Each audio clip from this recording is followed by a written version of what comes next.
नमस्कार साथियों, अवश्य क्लासेस के ऑनलाइन प्लेटफॉर्म पर आप सभी का हार्दिक स्वागत और अभिनंदन। मैं गोपाल दामा टेस्ट सीरीज की अगली श्रृंखला आप लोगों के पास में और विज्ञान के सॉल्यूशन में दोस्तों फर्स्ट क्वेश्चन आप लोगों के पास में है। आपसे पूछा जाता है या आपसे पूछा गया है दोस्तों इस तरीके से, कौन सी शिक्षण विधि के अंतर्गत शिक्षक द्वारा कक्ष में अधिगम सामग्री प्रदान की जाती है। वह कौन सी शिक्षण विधि है जिसमें शिक्षक द्वारा बच्चों को अधिगम सामग्री प्रदान की जाती है और निर्देशित किया जाता है कि वे इस विचार से पढ़कर महत्वपूर्ण बिंदुओं निकालें। इसके पश्चात शिक्षक की सहायता से सारांश प्राप्त करें।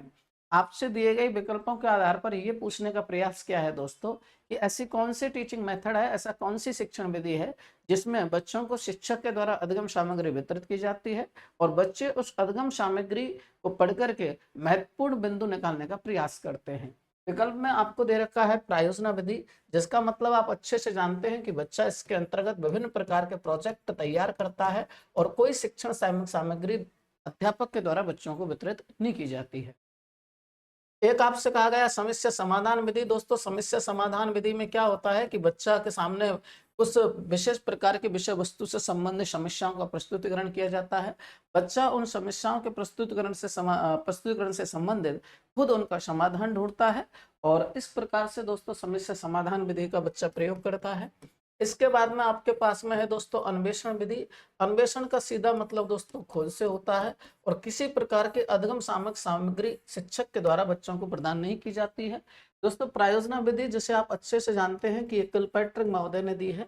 इसके बाद में आप लोगों के पास में आप अच्छे से दिखा हुआ है समस्या समाधान विधि, जिसके विचारक आप लोगों के पास में सुकरात और सेंट थॉमस को कहा जाता है। आधुनिक जनकदाता जॉन डेवी को माना जाता है। अन्वेषण विधि जो कि दोस्तों आप लोगों के पास में हेनरी आर्मस्ट्रांग द्वारा दी गई है। आपसे पूछा है कि दोस्तों अधिगम सामग्री वितरित की जाती है और बच्चे महत्वपूर्ण बिंदु निकाल करके उस विधि के बारे में पढ़ते हैं। तो इस विकल्प का या इस क्वेश्चन का आपके पास में जो राइट आंसर होगा वो होगा दोस्तों विकल्प नंबर 4। पर्यवेक्षित अध्ययन विधि एक ऐसी विधि है जिसमें दोस्तों शिक्षक के द्वारा बच्चों को अधिगम सामग्री वितरित करके और बच्चों से उस महत्वपूर्ण बिंदु पर उस विषय वस्तु के पर निकालने का प्रयास करवाया जाता है। अगला क्वेश्चन आप लोगों के पास में है कि दृश्य श्रव्य साधनों की सहायता से अनुभवों के आधार पर एक विशेष प्रकार का वर्गीकरण जिसे अनुभव को त्रिकोण के रूप में जाना जाता है किसके द्वारा प्रस्तुत किया गया। तो दोस्तों द्रव्य और श्रव्य सहायक सामग्रियों का एक अनुभव शंकु जिसने तैयार किया वो आप लोगों के पास में है एडगर डेल। तो इस प्रश्न का आपके पास में जो राइट जवाब होगा वो एडगर डेल है। इसके बाद में दोस्तों क्वेश्चन नंबर 3 आप लोगों के पास में है कि यदि एक परीक्षण को एक समूह पर 2 या 3 बार प्रकाशित किया जाए तथा हर बार समूह के छात्रों के अंकों में निश्चितता रहे, उसमें कौन सी विशेषता निहित है। दोस्तों मूल्यांकन की विशेषताओं से संबंधित आपसे प्रश्न पूछा गया है। आपसे कहा गया है कि ऐसा कोई परीक्षण है जिसमें बच्चों को 2 या 3 बार प्रकाशित करने पर भी उसके अंक यथावत रहते हैं, अर्थात अंकों की बारंबारता रहती है। तो यह मूल्यांकन की किस विशेषता को प्रदर्शित करता है। तो ये विकल्पों के आधार पर दोस्तों अगर आप उत्तर पर जाएंगे तो वस्तुनिष्ठता का मतलब होता है दोस्तों कि वस्तुनिष्ठ जो प्रश्न होते हैं इन वस्तुनिष्ठ प्रश्नों में दोस्तों विश्वसनीयता झलकती है। विश्वसनीयता के बारे में आपसे पूछ रहा है कि अंकों की बारंबारता रहती है। इसका मतलब दोस्तों इस प्रश्न का जो राइट जवाब होगा वो होगा आपके पास में विश्वसनीयता। ऐसे प्रश्न पत्र जो सर्वाधिक वस्तुनिष्ठ होते हैं वो सर्वाधिक विश्वसनीय माने जाते हैं। दोस्तों वस्तुनिष्ठता इस बात की गारंटी देती है कि इस प्रश्न पत्र के अंतर्गत विश्वसनीयता का गुण 100% आवश्यक रूप से विद्यमान है। अगला क्वेश्चन आप लोगों के पास में विज्ञान से संबंधित आपसे पूछा गया तारा भौतिकी के क्षेत्र में और तारा भौतिकी के क्षेत्र में काम करने वाले प्रथम भारतीय वैज्ञानिक थे। दोस्तों तारा भौतिकी के अंतर्गत प्रथम भारतीय वैज्ञानिक जिन्होंने महत्वपूर्ण योगदान सर्वप्रथम भारत के अंदर प्रस्तुत किया वो आप लोगों के पास में है मेघनाथ साहा। तो दोस्तों इस प्रश्न का आपके पास में राइट जो आंसर होगा वो होगा मेघनाथ साहा। बीरबल साहनी जो कि दोस्तों एक पैलियो बॉटनी जिसको वनस्पति शास्त्र कहते हैं और वनस्पति शास्त्र के प्रतिपादक माने जाते हैं, पुनः वनस्पति शास्त्र पैलियो बॉटनी।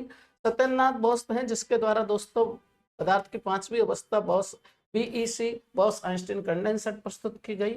आगे लेकर के चलते हैं आप लोगों के पास में दोस्तों विकल्प नंबर क्वेश्चन नंबर अगला आता है कि किसी समतल दर्पण में वस्तु का बायां भाग प्रतिबिंब में दाईं ओर दिखता है। दोस्तों राइट साइड लेफ्ट दिख रही है और लेफ्ट साइड आपको राइट दिख रही है। इस प्रकार के परावर्तन से संबंधित जो भी घटनाएं होती हैं दोस्तों, उसको पार्श्व परावर्तन कहते हैं। और पार्श्व परावर्तन का मतलब होता है दोस्तों आप लोगों के पास में कि उस चीज का उल्टा होना। अब यहाँ आपको ऐसे शब्द दे रखे हैं दोस्तों, उन शब्दों के आधार पर आपको उत्तर निकालने का प्रयास करना चाहिए। आपसे कह रखा है व्युत्क्रम। व्युत्क्रम का मतलब एक तरीके से उल्टा होता है दोस्तों। अगर वस्तु का दायां भाग बायां दिखता है, बायां भाग दायां दिखता है, इसका मतलब वो व्युत्क्रम के रूप में दिख रही है, जो है वो नहीं दिख रही है, यानी उसका उल्टा रूप दिखाई आपको दे रहा है। तो इस प्रकार का दोस्तों आपके प्रश्न का आंसर जो होगा वो होगा पार्श्व व्युत्क्रमण। इसके बाद में दोस्तों क्वेश्चन अगला है कि पीने वाले पानी में हानिकारक रोगाणुओं और हानिकारक रोगाणु को नष्ट करने के लिए किस रसायन का प्रयोग किया जाता है। पीने वाले पानी में हानिकारक रोगाणु को नष्ट करने के लिए इनमें से हम किस रसायन का प्रयोग करते हैं। ऐसा केमिकल हम पानी के अंदर डालते हैं दोस्तों जिससे पीने वाले पानी का शुद्धिकरण हो जाता है और हानिकारक जो रोगाणु होते हैं उन हानिकारक रोगाणु दोस्तों नष्ट हो जाते हैं। तो इस प्रकार के दोस्तों केमिकल को आपको एक बार फैक्ट के रूप में देखना है कि कौन सा केमिकल किस क्षेत्र में उपयोग में आता है, और उस हिसाब से दोस्तों आप उस प्रश्न के उत्तर पर पहुंच सकते हैं। जैसा कि आपको दिया हुआ है सोडियम हाइड्रोजन कार्बोनेट, जिसका फॉर्मूला आप लोगों के पास में होता है NaHCO3। NaCO3 का मतलब आप अच्छे से जानते हैं, इसे खाने वाला सोडा कहते हैं, बेकिंग सोडा कहते हैं, मीठा सोडा कहते हैं। दोस्तों ये स्वादिष्ट प्रकार के व्यंजन बनाने में कोल्ड ड्रिंक वगैरह पेय पदार्थों के अंतर्गत मिलाया जाता है और ये क्या करता है दोस्तों, एसिडिटी में काम आता है। जब पेट के अंतर्गत एसिडिटी ज्यादा हो जाती है, अम्लीयता ज्यादा हो जाती है, तो एसिडिटी को कम करने के लिए दोस्तों एंटा एसिड औषधि के रूप में से प्रयोग में लिया जाता है। और एंटा एसिड का मतलब आप लोगों के पास में होता है दोस्तों प्रति अम्ल, यानी कि इसे प्रति अम्ल के रूप में दोस्तों हम प्रयोग में लेते हैं इस सोडियम हाइड्रोजन कार्बोनेट को। एक आपको दे रखा है दोस्तों कैल्शियम कार्बोनेट, जिसका मतलब आप लोगों के पास में है CaCO3। कैल्शियम कार्बोनेट का मतलब आप लोगों के पास में होता है दोस्तों संगमरमर, यानी कि दोस्तों ये संगमरमर चूना पत्थर जिसको कहते हैं। एक आपके पास में दे रखा है दोस्तों कैल्शियम ऑक्सीक्लोरेट। कैल्शियम ऑक्सीक्लोरेट की बात अगर करें तो दोस्तों इसका फॉर्मूला आप लोगों के पास में होता है CaOCl2। कैल्शियम ऑक्सीक्लोरेट यानी व्यंजक चूर्ण, ब्लीचिंग पाउडर। तो दोस्तों पीने वाले पानी में विकल्पों के आधार पर हानिकारक रोगाणु को नष्ट करने के लिए हम व्यंजक चूर्ण का प्रयोग करते हैं, कैल्शियम ऑक्सीक्लोरेट का प्रयोग करते हैं। तो इसका जो आपके पास में राइट जवाब होगा इस प्रश्न का, वो है आपके पास में विकल्प नंबर 3। इस प्रश्न का दोस्तों सबसे उचित आंसर है कैल्शियम हाइड्रोक्साइड, जिसे दोस्तों हम बुझा हुआ चूना कहते हैं। पान और तंबाकू में खाने के लिए प्रयोग में लिया जाता है, मकानों की पुताई करने में प्रयोग में लिया जाता है। अगले क्वेश्चंस की तरफ चलते हैं। अगला क्वेश्चन आपके पास में है कि निम्न में से एंटीबॉडी प्रोटीन है। एंटीबॉडी प्रोटीन दोस्तों अगर अपन बात करें तो एंटीबॉडी प्रोटीन वो होती है दोस्तों जो हानिकारक रोगाणु को नष्ट करने का काम करती है, अर्थात हमारे शरीर के अंतर्गत दोस्तों प्रतिरक्षा उत्पन्न करती है। तो प्रतिरक्षा उत्पन्न करने वाली जो प्रोटीन होती है आप लोगों के पास में, उन्हें हम एंटीबॉडी प्रोटीन कहते हैं, जो कि हमें हानिकारक रोगाणु से सुरक्षा प्रदान करती है, हमारे शरीर के अंतर्गत प्रतिरक्षा का काम करती है, वो एंटीबॉडी प्रोटीन कहलाती है। एक आपको दे रखा है फाइब्रिनोजन और प्रथोमिनोजन। ये दोनों प्रोटीन ऐसी होती है दोस्तों जो ब्लड को क्लोट करती हैं, अर्थात रक्त का थक्का बनाने वाली प्रोटीन इनको कहा जाता है। एक आपको दे रखा है दोस्तों फाइब्रिनोजन और हेपेरिन।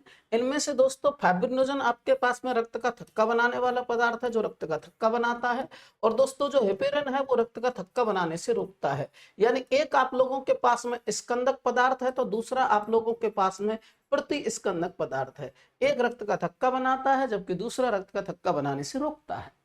एक आपको दे रखा है प्रथोमिनोजन और ग्लाइकोप्रोटीन। प्रथोमिनोजन रक्त का थक्का बनाने का काम करता है दोस्तों, और जो ग्लाइकोप्रोटीन होती है इस ग्लाइकोप्रोटीन के दोस्तों एंटीबॉडी बने हुए होते हैं। तो इसका जो राइट आपके पास में जवाब होगा वो एल्ब्यूमिन और ग्लोब्यूमिन। दोस्तों ये एंटीबॉडी प्रोटीन है जिनका निर्माण आप लोगों के पास में जो हमारे रक्त का प्लाज्मा वाला भाग होता है, जो रक्त का तरल भाग होता है, उसमें इन दोनों का निर्माण होता है।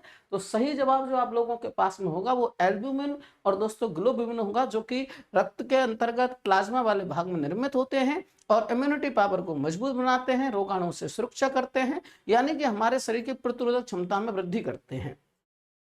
अगला क्वेश्चन आप लोगों के पास में है कि मानव हृदय एक धड़कन में कितना रक्त पंप करता है? आपको आना चाहिए दोस्तों कि हमारा जो हृदय होता है वो हमारा दोस्तों हृदय प्रति मिनट 70 से 72 बार धड़कता है।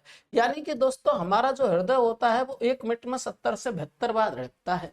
आपसे कहा गया कि मानव हृदय की एक धड़कन में, तो दोस्तों जब हमारा हृदय 1 मिनट में 70 से 72 बार धड़कता है, और हम अच्छे से जानते हैं कि जब हमारा हृदय यानी एक बार जब धड़कता है तो एक बार धड़कने में दोस्तों 70 ml रक्त को पंप करता है। हमारा जो हृदय होता है वो एक बार में लगभग 70 ml रक्त को पंप करता है। यानी कि दोस्तों अगर मैं 1 मिनट के अंतर्गत हमारे हृदय के अंतर्गत रक्त की मात्रा निकालता हूं कि हमारा हृदय 1 मिनट के अंदर कितने रक्त को पंप कर देता है, तो आप अच्छे से जानते हैं कि 1 मिनट के अंतर्गत दोस्तों 60 सेकंड होती हैं। और आपसे कहा गया है कि जब हमारा हृदय धड़कता है, तो हमारा हृदय जब दोस्तों धड़कता है तो हमारा हृदय एक बार में 70 से 72 बार धड़कता है। आपसे पूछा जाता है कि एक बार में 70 ml रक्त को पंप करता है, तो दोस्तों जब हमारा हृदय 1 मिनट में 70 से 72 बार धड़कता है, तो आपको लगाना चाहिए कि 72 धड़कन में हमारा जो हृदय होता है वो आप लोगों के पास में लगभग 5040 ml 5040 मिलीलीटर रक्त को पंप कर देता है। यानी लगभग आपको कहूंगा कि 5.04 और 5.04 लीटर रक्त को पंप कर देता है 1 मिनट के अंतर्गत हमारा हृदय। जब हमारा हृदय 1 मिनट में 5 लीटर रक्त को लगभग पंप कर रहा है, तो आप लोगों को आना चाहिए कि 1 घंटे में 60 मिनट होती हैं। जब 1 मिनट के अंदर लगभग 5 लीटर कर रहा है, तो 60 मिनट के अंदर लगभग 300 लीटर रक्त को पंप कर देता है। यानी हमारा जो हृदय होता है वो प्रति घंटे लगभग 300 लीटर रक्त को पंपिंग करने का काम करता है। विकल्पों के आधार पर जो आपके पास में राइट जो जवाब होगा वो होगा विकल्प नंबर सी। इसका मतलब 70 ml रक्त को पंप करता है। आपसे पूछा गया कि उच्च रक्तचाप, बीपी हाई और निम्न रक्तचाप यानी बीपी हाई और बीपी लो के बीच जो स्थान होता है, जो रिक्त स्थान पाया जाता है, जो मध्य का गैप होता है, उसका प्रेशर कितना होता है, वो दाब कितना होता है। एक आप लोगों के पास में अच्छे से पता है दोस्तों सिस्टोलिक प्रेशर होता है, जिसे हम दोस्तों उच्च रक्तचाप कहते हैं, सिस्टोलिक प्रेशर। एक आप लोगों के पास में अच्छे से पता है दोस्तों डायोलिस्टिक प्रेशर होता है, और डायोलिस्टिक प्रेशर आप अच्छे से जानते हैं, उसे हम निम्न रक्तचाप कहते हैं। तो एक आपके पास में उच्च रक्तचाप है, एक आपके पास में निम्न रक्तचाप है। यानी एक को हम बोलते हैं दोस्तों प्रकुंचन दाब, तो दूसरा कहलाता है आप लोगों के पास में अनुशीतलन दाब। और आपसे कह रखा है दोस्तों कि जो प्रकुंचन दाब होता है, जो अनुशीतलन दाब होता है, यानी जो उच्च रक्तचाप होता है, जो निम्न रक्तचाप होता है, उनके बीच का अंतर कितना होता है। हम जानते हैं दोस्तों एक जो सामान्य व्यक्ति होता है, एक सामान्य व्यक्ति का अगर अपन बीपी निकालते हैं तो ये होता है आप लोगों के पास में 120/80। आपसे पूछा गया है कि उच्च रक्तचाप, ये आपके पास में दोस्तों उच्च रक्तचाप और निम्न रक्तचाप के बीच का जो अंतर आपसे पूछा गया है, इस बीच के अंतर की अगर अपन बात करें दोस्तों, तो मध्य उपस्थित दाब को क्या कहते हैं, तो इसको बोला जाता है दोस्तों स्पंदन दाब। और इसका जो मान होता है वो होता है आप लोगों के पास में 40 mmHg। यानी कि दोस्तों प्रकुंचन दाब और दोस्तों अनुशीतलन दाब के बीच के अंतर का जो नाम होता है उसे हम स्पंदन दाब कहते हैं भाई साहब। इस तरीके से ये आप लोगों के पास में विज्ञान की टेस्ट सीरीज। और दोस्तों अगली सीरीज के सॉल्यूशन के लिए आप उपस्थित रहिएगा। इसी प्रकार से तमाम टेस्ट सीरीज जो अवस्थी क्लासेस की ओर से संचालित की जा रही हैं, उनके सॉल्यूशन आप तक यथावत निरंतर रूप से पहुंच रहे हैं। आप कमेंट में इनके प्रति जो भी प्रतिक्रियाएं होती हैं वो आप अवश्य लिखें।